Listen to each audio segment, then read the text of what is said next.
گئی ہیں مجھے پتا ہے، غلط کام بہت آ گئے ہمارے محلے میں، مجھے صبح سے بتایا گیا بہت سارے، یہ ایک محلے کا المیہ نہیں ہے، ہم جہاں جا رہے ہیں شہروں کے شہر نشے میں تباہ ہیں، برباد ہیں، لیکن ساتھ میں مجھے اس بات کا یقین ہے حضور کی یہ امت گنہگار تو ہو گئی ہے لیکن غدار نہیں ہے، کیا بات ہے، حضور کی غدار نہیں ہے۔ آج بھی اگر ان سے کہہ دو چاہے وہ کسی بھی طرح کا عمل رکھتا ہو، حضور کی عزت کی بات آئی تو اپنی گردن لے کر حاضر ہونے کو تیار سبحان اللہ ہے یا نہیں میری اس بات پر؟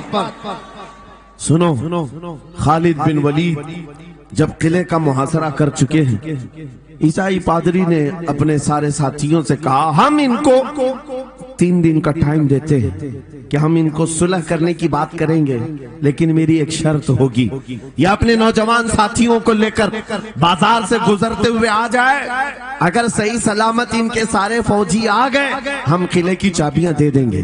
سارے عیسائیوں نے پوچھا کیا کرنا کیا چاہتے ہو؟ اس پادری نے کہا ملک کی مشہور خوبصورت لڑکیوں کو اور زر و جواہرات کو میں راستے پر بچھا دوں گا، ننگی لڑکیوں کو کھڑا کر رکھوں گا، جب خالد بن ولید کی فوج یہاں سے گزرے گی، نوجوان ہے، نفس بھڑکتا ہے، اور اس طرح سے ایک نوجوان کو خریدنے کے لیے 2 ہی چیزیں ہوتی ہیں، ایک عورت ہے دوسری دولت ہے، اور نوجوان اس میں پھسل جاتا ہے۔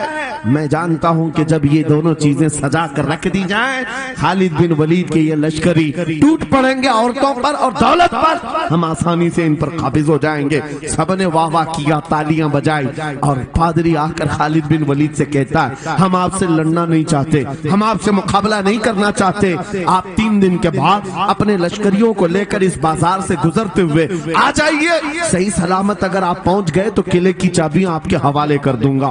توجہ، خالد بن ولید نے کہا منظور ہے، یہ شرط میں اتفاق کرتا ہوں۔ واپس آئے، اپنے ساتھیوں سے کہا جنگ نہیں کرنی ہے، لیکن ایک ہی شرط انہوں نے رکھا ہے، 3 دن کے بعد اس بازار سے گزر کر ہمیں جانا ہے، لیکن کوئی نہ کوئی حربہ تو ہوگا، کوئی نہ کوئی سازش تو ہوگی، ہر چیز کے لیے تیار رہنا۔ خالد بن ولید اپنے ان نوجوان لشکریوں سے کہہ رہے تھے اے نوجوانوں توجہ سے سننا اس بات کو، آج بھی دنیا یہ سارے حربوں پر عمل کر رہی ہے ہمارے ساتھ، ہمارے نوجوانوں کے ساتھ۔ خالد بن ولید کے 3 دن گزر گئے، عیسائیوں نے اپنی تیاریاں خوب کر لی، بازار میں اوریاں لباس میں، آدھے لباس میں ننگی لڑکیوں کو کھڑا کیا، سر و جواہرات دولت کے انبار بچھا دیے۔ جب خالد بن ولید کے سپاہی میدان میں گزرتے ہوئے اس بازار میں آتے ہیں، پہلا قدم رکھا تھا، نظریں پڑ گئی، خالد بن ولید رک گئے، پلٹ گئے، اپنے لشکریوں سے کہا وہی آج میں تم سے کہہ رہا ہوں، انہوں نے کہا تھا اے نوجوانوں، اے رسول اللہ کے شہدائیوں، تمہاری امتحان کا دن ہے، آج تمہارے امتحان کا دن ہے، اگر تمہارا قدم پھسل گیا صبح قیامت تک تم پر لعنتوں کی پھٹکار ہوگی، اور اگر جمع رہا صبح قیامت تک اللہ کی رحمت کے پھول برسائے جائیں گے۔ نوجوانوں نے پوچھا کرنا کیا ہے ہمیں، آج کون سے امتحان میں کامیاب ہونے کا طریقہ کیا ہے اس امتحان میں؟ خالد بن ولید نے کہا کچھ نہ کرنا، بس اپنے رسول کی سنت پر عمل کرنا۔ کہا ہم تو کرتے ہیں، یہاں کیا کرنا ہے؟ خالد بن ولید کہتے ہیں میں نے میرے مصطفیٰ کریم کو دیکھا ہے، جب رسول اللہ مدینے کے بازار سے گزرتے تھے اپنی نظریں نیچی کر کے جاتے تھے، آج تم بازار سے جا رہے ہو، بس اس سنت پر عمل کر لو، اپنی حیا کی نظریں جھکا کر چلنا، پھر اس کے بعد اللہ مالک ہے۔ خالد بن ولید کے جوش اور ولولے سے بھری ہوئی یہ تقریر ایسی اثر کر گئی، وہ نوجوان 1-2 نہیں تھے، سینکڑوں کی تعداد میں تھے، سر جھکائے بازار سے ایسے چل رہے ہیں، تاریخ نگار کہتے ہیں وہ اس طرح سے چل رہے تھے کہ ان کے سروں پر انڈا بھی رکھ دیا جاتا تو نہیں گرتا، نہ ادھر ہلائے نہ ادھر ہلائے، نہ ادھر دیکھے نہ ادھر دیکھے، اور برابر اپنی نظریں زمین پر جھکائے ہوئے تیزی سے چلتے ہوئے اس قلعے کے پھاٹک تک پہنچ گئے۔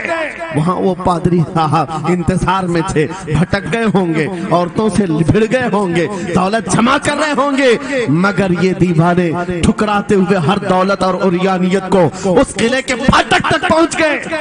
پادری سامنے آیا، قلعے کی چابیاں وعدے کے مطابق خالد بن ولید ولید کی گود میں ڈال دیا اور کہا ایک بات بتاؤ اے خالد، ایک بات تو بتاؤ، یہ جو تم نے جماعت، یہ جو تم نے لشکر جمع کیا ہے سپاہیوں کا، یہ انسان ہے یا فرشتے ہیں؟ ان کے دل ہے یا نہیں؟ ان کی خواہشات ہے یا نہیں؟ ان کے جسموں میں نفس ہے یا نہیں؟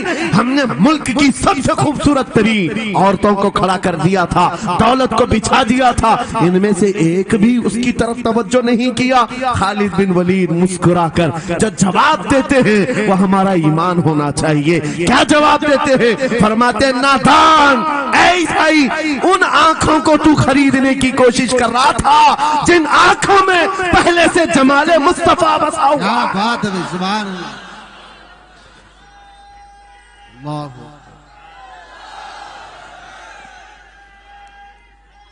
یا رسول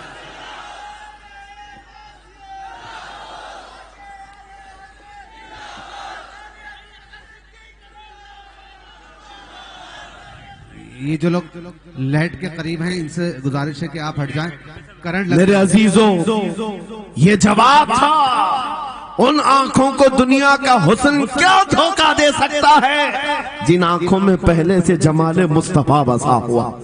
اور تاریخ نے بار بار یہ گمراہ کرنے کی کوششیں کی، ایک بار نہیں، دو بار نہیں۔ قلیوبی میں ایک حکایت ہے، حضرت شہاب الدین قلیوبی نے لکھا ہے، 3 بھائی ایک عیسائی بادشاہ کی قید میں آ گئے تھے، تینوں سگے بھائی تھے اور جوان بھی تھے۔ جوان زیادہ ہیں اس لیے خطاب کر رہا ہوں، اس کا مطلب یہ نہیں ہے کہ بوڑھوں کے لیے کوئی نصیحتیں نہیں، انسان ہے، نفس ہے تو سب کے لیے، سب کے لیے۔ 3 جوان قید میں آ گئے، بادشاہ نے ان کو آفر دیا کہ میرے دین میں آ جاؤ، میں سپاہی بنا لوں گا، وزیر بنا لوں گا، مگر وہ رسول اللہ کے غلام تھے، میرے آقا کے شیدائی تھے۔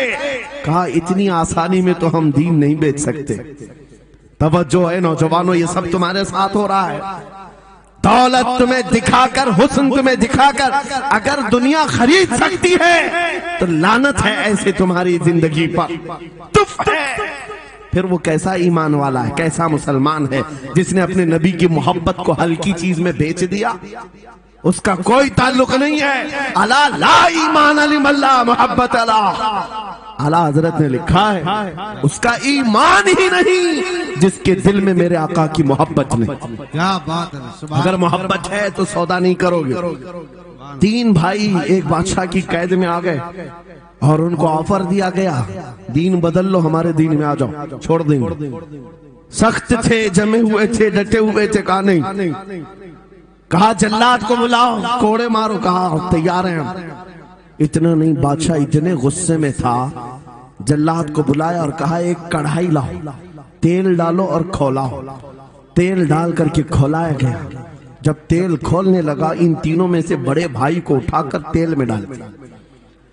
جلتے ہوئے تیل کے اندر جب اس نوجوان کو ڈالا گیا تو فوراً دم زدن میں روح نکل گئی، شہید ہو گئی۔ 2 بھائی دیکھ رہے ہیں، اپنے بڑے بھائی کی موت دیکھ رہے ہیں۔ یہ حالات آ گئے، یہ باتیں یاد رکھنا۔ تھوڑی دیر کے بعد بادشاہ نے دوسرے سے کہا اب بتاؤ تمہارا کیا ارادہ ہے؟ دوسرے نے کہا اب تو اور بھی تم نے سخت کر دیا امتحان، ہم تو اپنے نبی کو دھوکہ نہیں دے سکتے اور نہ ہی میرے شہید بھائی کو۔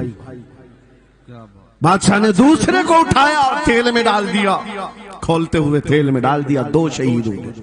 تیسرا جو تھا وہ 22 سال 25 سال کے بیچ کا تھا۔ یہ بھری جوانی ہے، انگارہ ہوتا ہے، ہر نوجوان کو یہ لگتا ہے کہ یہ دن ہمارے عیش کے ہیں۔ دنیا میں جہاں چمکتی ہوئی چیز کو دیکھتا ہے دل دے بیٹھتا ہے، ماں باپ سے بھاگ جاتا ہے، گھر بار کو چھوڑ دیتا ہے، اس کو ہر اچھی چیز بری لگنے لگ جاتی ہے۔ یہ عمر بڑی خطرناک منزل پہ آ جاتی ہے۔ اے نوجوانوں، جو اس عمر میں بچ گیا انشاءاللہ وہ آگے بھی بچ جائے گا، آگے بھی بچ جائے گا۔ 22 سال کا کھڑیل جوان ہے جس کے سامنے اس کے 2 بھائیوں کو کھولتے ہوئے تیل میں ڈالا گیا، اس کی کیفیت کیا ہونا چاہیے؟ اب پوچھا گیا تمہارا کیا ارادہ ہے؟ کہا اس طرح تم 100 بار بھی تیل میں ڈالو گے تو میں یہی کہوں گا میرا رسول محمد ہے، سبحان اللہ صلی اللہ علیہ وسلم، ہمارے آقا محمد صلی اللہ علیہ وسلم ہیں، میں یہی کہوں گا۔ بادشاہ اتنے غصے میں تھا، کہا کہ اس کو چیر دو، اس کو کاٹ دو۔ وزیر تھا بادشاہ کا چالاک، اس نے کہا اس کو قتل کر دینے مار دینے سے کچھ ہوگا نہیں، مجھے 1 مہینے کا ٹائم دے، اس کو چینج کر کے لے کے آؤں گا، اگر نہیں لایا تو میری زندگی داؤ پہ لگ جائے۔ بادشاہ نے کہا لے جاؤ، 1 مہینے کا ٹائم ہے، اس کو بدل کر کے لاؤ۔ وجہ یہ تھی کہ اس وزیر کے گھر میں بڑی خوبصورت لڑکی تھی، جس کے رشتے کے لیے بڑے بڑے بادشاہوں کے شہزادوں کے پیغامات آتے تھے۔ وزیر ایسا تھا کہ اس ایک نوجوان پر اپنی پوری محنت صرف کرنا چاہتا تھا۔ گھر لایا، کمرے میں رکھا، اچھی غذائیں دی، کہا میں تجھے مارنا نہیں چاہتا، کچھ نہیں، تو اپنی زندگی میں مست رہ۔ اس نوجوان نے کہا ٹھیک ہے۔ اس کے بعد اپنی بیٹی کو لگا دیا، اے بیٹی تیرے پاس تیرے باپ کو بچانے کے لیے ایک ہی کام ہے، اس جوان کا دل جیت کر کے لیا، بادشاہ سے جو چاہے تجھے دلا دوں گا۔ اس لڑکی نے کہا یہ تو چٹکی کا کام ہے میرا۔ جس کے پاس حسن ہوتا ہے اسے ایسا لگتا ہے ہر کسی کو اپنے دامے فریب میں پھنسائے گی، اتنا آسان نہیں ہے، ہر کوئی لٹو نہیں ہوتا۔ رات کو جب یہ لڑکی آتی، نوجوان مسلح بچھاتا سجدے میں چلا جاتا، اور وہ کھڑی رہتی بیٹھی رہتی، کھڑی ہوتی بیٹھی ہوتی، رات گزر جاتی، وہ اونگ اونگ کر چلے جاتی۔ کتنے دن ہو گئے، روزانہ وہ بات تک نہیں کرتا، سر تک نہیں اٹھاتا، اس کا سجدہ لمبا ہی ہوتا چلا جائے، جب وہ چلی جائے سجدے سے اٹھ جائے۔ مہینہ گزرنے کو آیا، تنگ آ گئی، کہا اس جوان کو اے نوجوان، اے پتھر دل کے لڑکے، ذرا اٹھ کر ایک بار مجھے دیکھ تو لے۔ میرے حسن کو دیکھنے کے لیے بادشاہوں کے شہزادے بے چین رہتے ہیں، بڑی بڑی جگہوں سے میرے نکاح کے پیغامات آتے ہیں، مگر میرے باپ کی عزت کی سلامتی کے لیے میں تیرے ساتھ لگی ہوں، کیا بات ہے تجھے غرور کتنا ہے، مجھے دیکھتا کیوں نہیں؟ نوجوان نے سر اٹھائے بغیر کہا بس تو اپنے مقصد میں کامیاب نہیں ہو سکتی، واپس چلی جا، اس لیے کہ ان آنکھوں میں ایک ہی حسن بس رہا ہے، وہ آمینہ کے لال کا حسن ہے۔ کیا بات ہے، نعرہ تکبیر، بس وہ ایک حسن بسا ہوا ہے، اور اس حسن کو دھوکہ نہیں دیا جا سکتا۔ سبحان اللہ، وہ خاتون کے دل میں، اس لڑکی کے دل میں ایسی ہیبت طاری ہو گئی، ایسی ہیبت طاری ہو گئی، کپ کپانے لگ گئی اور کھڑے ہو کر کہنے لگی میں دل سے گواہی دیتی ہوں کہ تو بھی سچا ہے، تیرا دین بھی سچا۔ سبحان اللہ، سبحان اللہ، اٹھ جا، مجھے آزاد کر اس تمام واہیات زندگی سے، میں تیرے ساتھ آنے کو تیار ہوں، تیرے دین میں بھی اور تیرے نکاح میں بھی۔ نوجوان کھڑا ہوا، کہا کہ یہ ایمان لائی ہوئی۔ اس خاتون نے کہا میں تیری بیڑیاں کھولتی ہوں، میں یہاں سے جانے کا راستہ فراہم کرتی ہوں۔ دنیا جس کو پھنسانے کے چکر میں تھی، اکثر یہ دیکھا گیا ہے وہ خود اپنی گردن مصطفیٰ کے قدموں میں دینے کو تیار۔ کیا بات ہے، شرط اتنی ہے کہ محمد سے وفا تمہیں، تو ہم تیرے ہیں، یہ جہاں چیز ہے کہ اللہ و قلم تیرے ہیں، سبحان اللہ، سب تمہارا ہو سکتا ہے، سب تمہارا ہوگا۔ بس زندہ باد، مرحبا۔ میرے عزیزوں اب سنو آگے کی بات۔ قلیو بھی فرماتے ہیں ان جوانوں کی حکایت کیوں سنا رہا ہوں، یہ آنے والے حالات ہیں۔ کہتے ہیں رات کی تنہائی میں اس خاتون نے اس نوجوان کی بیڑیاں کھول دی، حجرے کا دروازہ کھول دیا اور اس کو لے کر کے نکل گئی، کہا راستہ میں بتاتی ہوں، سلطنت کی سرحدیں میں عبور کراتی ہوں، پھر تیری مرضی، اگر مجھے ساتھ رکھنا ہے تو لے چل اپنے دیار میں، یا پھر چھوڑنا ہے تو چھوڑ دے۔ اس نوجوان نے کہا کہ ٹھیک ہے ساتھ چلو۔ رات کے وقت یہ دونوں تنہا ساتھ چل رہے تھے، یہ بھاگے ہوئے لوگ نہیں ہیں، یہ ایمان پر استقامت والے لوگ، سبحان اللہ، یہ حسن پر فدا ہونے والے لوگ نہیں۔ رات کے وقت جب چل رہے تھے، آدھی رات گزری ہوئی تھی، اچانک گھوڑوں کے دوڑنے کی آواز آئی۔ بہت اہم بات کر رہا ہوں، گھوڑوں کے ٹاپ کی آوازیں آنے لگ گئی۔ اب یہ دونوں ڈر کر کے ایک درخت کے پیچھے چھپ گئے، انہیں لگا بادشاہ کو خبر ہو گئی، بادشاہ نے ہمیں پکڑوانے کے لیے پوری فوج بھیج دی ہے۔ وزیر کو بھی پتا چل گیا ہوگا، یہ ڈرے سہمے ہوئے درخت کے پیچھے چھپے ہوئے تھے کہ اب کیا ہوگا اس کے بعد۔ گھوڑوں کے دوڑنے کی آواز کم ہوتی گئی، اور ان کے درخت کے آگے آ کر سارے گھوڑوں کی آواز رک گئی۔ سب رک گئے اور یہ درخت کے باہر سر نہیں نکال رہے تھے. باہر آئی ہوئی جماعت نے ان کا نام لے کر پکارا، فلاں بن فلاں باہر آ جاؤ.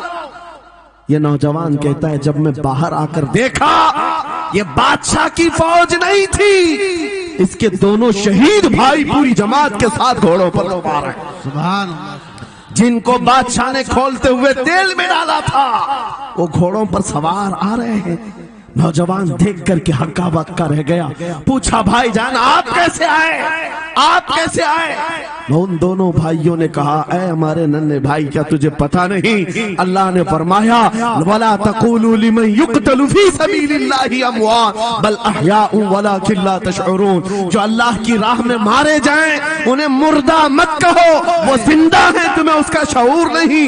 یہ صرف تو ہمیں دیکھ رہا ہے، پہچان رہا ہے. تجھے پتا ہے یہ جو جماعت ہمارے ساتھ آئی ہے عام لوگوں کی نہیں، یہ بدر خندق کے صحابہ کی جماعت ہے. سبحان اللہ. سبحان اللہ. بہت اچھا یا رسول اللہ.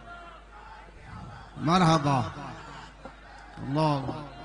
بات صرف اتنی ہے، بات صرف اتنی ہے اگر تم اللہ کے سچے بندے بن جاؤ، حضور کے وفادار بن جاؤ، پوری دنیا تمہارے لیے گھما دی جائے، حالات تمہارے لیے بدل دیے جائیں گے. تھوڑے دنوں کی بات ہے، اسی لیے اقبال نے کہا تھا سچی بات ہے. اے نوجوانوں میرا پیغام یہ ہے اگر سننا ہے تو صرف اتنا ہے، کفر دم توڑ دے گا ٹوٹی ہوئی شمشیر کے ساتھ. کفر دم توڑ دے گا ٹوٹی ہوئی شمشیر کے ساتھ. گھر تم نکل آ جاؤ ایک بار نعرہ تکبیر کے ساتھ. نعرہ تکبیر، نعرہ رسالت، نعرہ غوثیت. لبیک یا رسول اللہ، لبیک یا رسول اللہ. نعرہ تکبیر. اب بات یہ سن کر کے چلو، دو مثالیں میں نے تمہارے سامنے رکھی. ایک سیدنا خالد بن ولید کی، ایک یہ تین نوجوان بھائیوں کی. دونوں جگہ پر بھی میں نے آپ کے سامنے رکھا دنیا نے کس ذریعے سے ہمیں خریدنے کی کوشش کی. خالد بن ولید کے جوانوں کو بھی دنیا عورت اور دولت سے خریدنا چاہتی تھی. ان تین جوان بھائیوں کو بھی دنیا دولت اور عورت سے خریدنا چاہتی تھی. آج بھی وہی سچویشن ہے. آج اگرچہ سامنے تمہارے سامنے نہیں لایا جاتا لیکن ہر ایک کی مٹھی میں انٹرنیٹ پہنچا کر کے، گندی تصویریں تمہارے سامنے پہنچا کر کے تمہارے ایمان کو خریدنے کی دنیا کوشش میں لگی ہوئی ہے. آپ کو پتا ہے پوری دنیا کی سب سے بڑی انڈسٹری پورنوگرافی کی ہے. یہ بالی ووڈ اور ہالی ووڈ کچھ نہیں لگتے اس کے سامنے. پورنوگرافی جو اور یہاں گندی فلمیں بنانے والی انڈسٹری سب سے بڑی ہے. کروڑوں اربوں ڈالر اس میں خرچ کیے جاتے ہیں. کس وجہ سے؟ تمہاری آنکھوں کی حیا ختم ہو جائے، تمہارے ایمان کا قتل ہو جائے. آج نوجوان یہ سمجھتا ہے میری مٹھی میں موبائل ہے، مجھے کون دیکھ رہا ہے. یہ گھر کے اندر تاریکی میں بیٹھ کر کے اپنی آنکھوں کا سودا کر رہا ہے. ان عریاں تصویروں کو تم اپنی انگلیوں کے پور سے ہلا ہلا کر کے دیکھ رہے ہو. ایک بات یاد رکھنا، ہو سکتا ہے تمہاری ماں سے پوشیدہ ہے، تمہارے باپ سے چھپی ہوئی حرکت ہے، تمہارے بھائی اور دوستوں سے چھپی ہوئی حرکت ہے. قرآن کہتا ہے یعلم خائنۃ الاعین وما تخفی الصدور. وہ اللہ ہے جو تمہاری آنکھوں کی خیانت کو دیکھ رہا ہے، تمہارے دلوں میں چھپے ہوئے حالات کو بھی وہ جانتا ہے. اس لیے یاد رکھنا آج ہماری کی ہوئی حرکتوں کے لیے میرا مولا فرماتا ہے فَمَنْ يَعْمَلْ مِثْقَالَ ذَرَّةٍ خَيْرًا يَرَهُ وَمَنْ يَعْمَلْ